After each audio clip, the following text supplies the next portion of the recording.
on Wake Up Salinas, police investigating a deadly shooting that killed one person and injured two others. What we're learning about the incident. And those low clouds are back yet again this morning, but I'll let you know how long they're going to be sticking around. Plus, we have a weather change this work week. Plus, community members in Santa Cruz County marching for Paro. They're hoping state leaders provide better support for flood victims, especially when it comes to child care. And the San Benito Healthcare District will decide whether or not to file for Chapter 9 bankruptcy, but nurses there feeling upset and frustrated. They're demanding transparency. Wake Up starts now. Welcome to Wake Up on KION News Channel 46.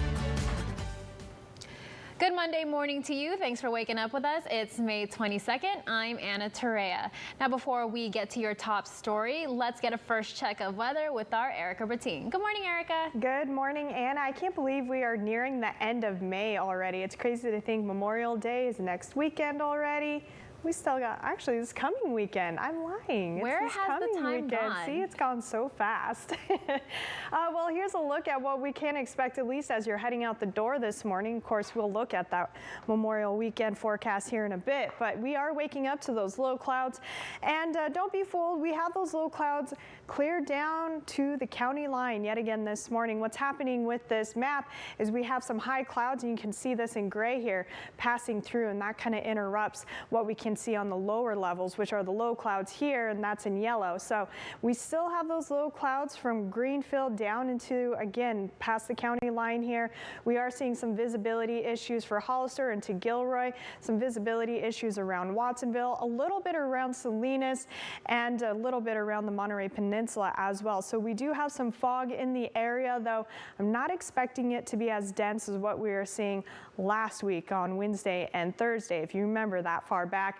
And we are squeezing a little bit of drizzle out of this as well. So I was waking up to some damp roads in Salinas heading into work, so we do have some drizzle out there. And temperatures, those low clouds are keeping us fairly on the mild side. We are seeing those low to mid 50s across the Central Coast this morning. We do have a cool down on the way. I'll have more on that in your full forecast. All right, thanks so much for that, Erica. We'll check back in with you in a bit here. This morning, Salinas police continue to investigate a deadly shooting that left one person dead and injured two others, including an innocent mother who was cooking breakfast for her children. Investigators telling us that it happened just after 10 o'clock Saturday morning at an apartment complex on Garner Avenue. Now, a viewer shared with us some of the sound from the gunfire at the time. Take a listen.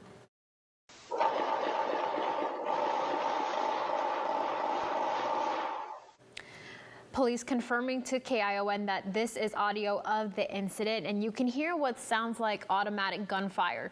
Officers say two men, a 20-year-old and 21-year-old, were both shot multiple times in the driveway of the complex. The third victim, a 40-year-old mother who was inside a nearby apartment, was also hit by a stray round. We have information there were multiple shooters, but again, I want to hear from people in the community without influencing what they might tell us. If anyone out there saw anything, knows anything, please give us a call. All three victims were taken to a local trauma center, but the 21-year-old later died from his injuries. At last check, the two other victims are still in critical condition, and we are working to figure out how they're doing at this hour. A hiker in Big Sur is recovering this morning after falling off a trail and being rescued. That's according to the Monterey County Sheriff's Office. CAL FIRE BEU deployed its helicopters Sunday morning after 11 to search for the hiker from Terrace Creek Camp. Now, when they got to the scene, firefighters say the hiker was suffering from a broken ankle and was taken to a local hospital. Some people who are still dealing with the storm damage can't live in their homes, but they are now eligible for temporary rental assistance from FEMA. That's according to Cal OES. FEMA says households in Monterey, Santa Cruz, and San Benito counties that were damaged starting on February 21st can now get help. But a FEMA inspector needs to determine that your home is uninhabitable before they give you 2 months worth of aid without having to provide rental receipts. Now, this includes money towards a security deposit and essential utilities, including electricity and water. You can head to our website, newschannel46.com, for more details. Up north in Humboldt County, a 5.5 magnitude earthquake struck off the coast this on Sunday morning, and according to the USGS, it happened just before noon. The origin of the quake was roughly 60 miles west off of Petrolia. So far, there have been no injuries or reports of any damages. Let's take you outside here at home, taking a live look from our Mount Toro cam, where the sun has finally risen, creating that beautiful orange glow there. But those clouds still hanging and lingering around. Let's get another check of weather with our Erica Bertine. Good morning. As Anna said, yes, that sunrise has happened. That was at 5:55 a.m. this morning, and we are going to be dealing with those low clouds for most of the morning, though we will start to see them move out of those interior locations by 10 a.m. We are going to see temperatures mainly in those 50s this morning, slightly warmer for our inland locations. We'll warm up into those low 60s by 10 a.m. as soon as that sun starts to pop out there. Temperatures around our inland locations will still be warm today. With that said, they will be a tad cooler than what we've been seeing the last few days, and we're going to be near seasonable at the coast. But this all changes. We do have a little system that's going to be dipping down into our area, and that's going to be the end of our inland heat. But it's actually going to be a tad warmer for our coastal locations. So we'll have all of that in your full forecast coming up in just a bit. All right, thanks so much for that, Erica. And here's a live look from 101 and Veranda in Salinas here. We're starting to see that traffic pick up in the area, and we are dealing with some areas of patchy fog. So please take your time out there. Some of the areas we're seeing some of those fog reports are around Watsonville and Hollister. So again, please take your time during that morning commute. All right, thanks so much for that, Erica. We'll check back in with you in a bit here. Happening today, the San Benito Healthcare District will decide whether to file for Chapter 9 debt adjustment, which would allow them to make several changes at Hazel Hawkins Memorial Hospital right away. Now, this includes resolving contract agreements they say are adversely impacting Hazel Hawkins and costing the district at least $15 million a year. This move would also allow the hospital to remain open and continue caring for the community without cutting services. The district says filing now would also help accelerate the search for a financial partner or buyer. That decision will be made at tonight's district board meeting. And today, nurses at Hazel Hawkins will be rallying at the hospital, demanding transparency from hospital leaders there. The nurses union says it's distressed and disappointed that the hospital is back to square one. Today's rally starts at 4:30 p.m. Monterey City leaders putting together a rental housing inventory program. They're preparing renters, property owners, and managers about this move with an upcoming meeting. A town hall is scheduled for next Tuesday. That'll be from 6 to 9 p.m. It will be located at One Portola Plaza at the Monterey Conference Center.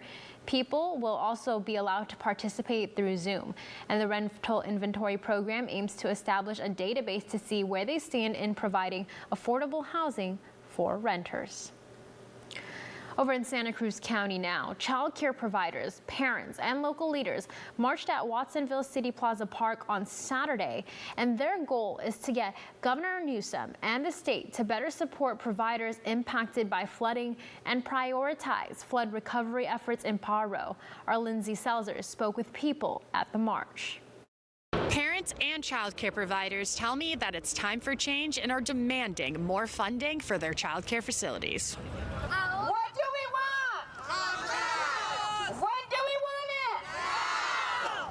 What do we want? Contract! When do we want it? We want he signed a contract for provide us and have two families to Pajaro. Watsonville parents say they're in need of child care so they can work and live their lives. Parents marched Saturday asking for this type of workforce to receive more funding from the state. Well, it's affected me in a way that I won't be able to have child care if it's taken away because I wouldn't be able to afford it if it came out of my pocket. So it's something that I'm in need of. Watsonville's mayor also marched to show his support. We got to pay attention to, especially for our working families. This is one issue, but that is dear to my heart. I mean, these are the moms that are taking care of our kids, so we got to be able to provide for them. Governor Newsom is currently grappling with a budget deficit that, as of May 12th, grew to almost $32 billion. The parents and child care providers are hoping that this march gets the attention of Governor Newsom. Reporting from Watsonville, Lindsay Selzer, KION News Channel 46. Providers point to the recently announced CARE COLA proposal from the State Assembly as an example of the support and urgency needed. This proposal aims to bolster California's child care system to help parents struggling to find providers. Over the weekend, farm workers in Half Moon Bay gathered together for a summit to talk about topics such as affordable housing, access to clean water, and health care. Now, these are just some of the issues that farm workers are dealing with. One worker says that she left her home in Mexico 22 years ago in search of a better life here in the U.S. She tells me our biggest problem is housing.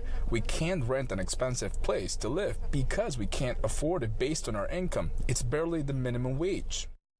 Other farm workers say that they can't even afford to see the doctor. Organizers of the summit said it's important that elected leaders help raise awareness about these challenges that farm workers are dealing with. And it's a big win for the Otters, the team advancing in the next round of the NCAA tournament. Straight ahead, our sports director Maxwell Glenn is breaking that down for you. He also has all your other sports highlights.